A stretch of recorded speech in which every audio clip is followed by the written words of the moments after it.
Hi అండి, welcome back to my channel. SSC నుండి notification release అయింది. అది 2024కి సంబంధించింది.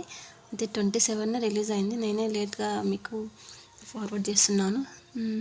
Sorry for the delay. Staff selection commission నుండి ఎంటీఎస్ పోస్టులు హవాల్దారుకి సంబంధించిన జాబ్స్ వేకెన్సీ ఉన్నాయి. టోటల్ వేకెన్సీస్ 83,24,26 8,000 ఉన్నాయి. 8,326 ఉన్నాయి.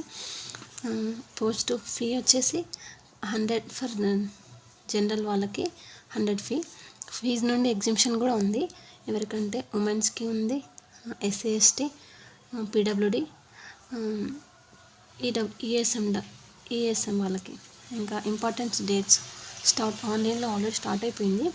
మీరు ఇంకా ఎవరైనా ఉంటే తొందరగా ఆన్లైన్లో అప్లికేషన్ పెట్టుకోండి.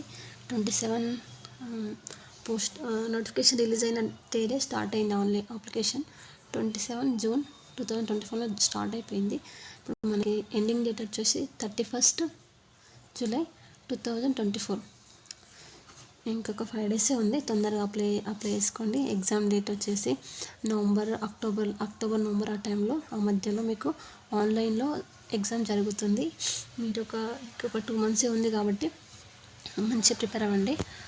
ఏజ్ లిమిట్ వచ్చేసి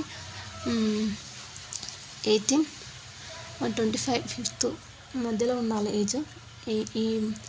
ఈ మధ్యలో ఉన్నవాళ్ళు, ఈ ఏజ్ మధ్యలో ఉన్నవాళ్ళు అప్లై చేసుకోండి.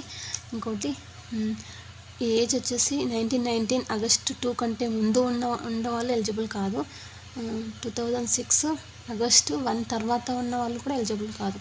ఈ ఏజ్ మధ్యలో, ఈ ఇయర్స్ మధ్యలో ఉన్న వాళ్ళే ఎలిజిబుల్.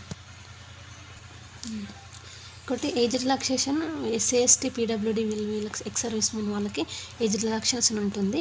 నోటిఫికేషన్లో చూడండి. మీరు నోటిఫికేషన్ కింద డిస్క్రిప్షన్లో ఇస్తాను, అలా చూడండి. క్వాలిఫికేషన్ వచ్చేసి 10th or equivalent recognisation board university నుండి 10th ఆర్ ఈక్వలెంట్ ఉన్న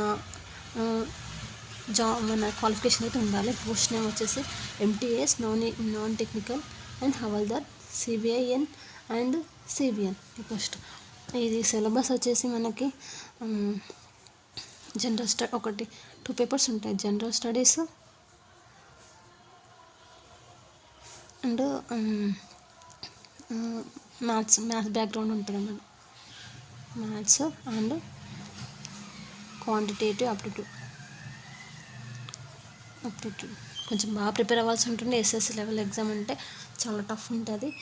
2 months అయినా సరిపోదు, ఇంకెక్కువ ఉంటుంది. కాకపోతే ఇప్పుడైతే మనం ఎగ్జామ్ రాద్దాం, తర్వాత చూద్దాము.